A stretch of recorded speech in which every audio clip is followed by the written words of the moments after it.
गोजोनथाव खौरां क'क्राझार सहरनि साखाथियाव थानाय तितागुरि मानास पाब्लिक स्कुला लानानै फैदों गोजोनथाव खौरां।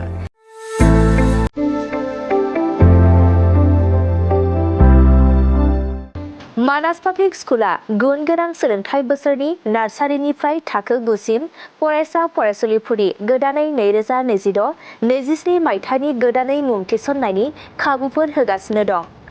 गुन गोनां सोलोंथाइ होनायजों लोगोसे तितागुरि मानास पाब्लिक स्कुलाव basic computer education, English speaking environment आरो मोजां सोलोंथाइ गोनां फोरोंगिरिफोर दं।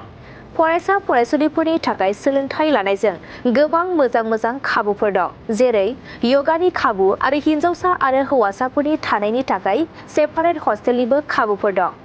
नोंथाङा आबुङै मिथिबावनो थाखाय थोंजोङै नैबे 600083286000489621 आरो 9101008849 जानबुं नम्बराव खौरां लाहरनो हागोन।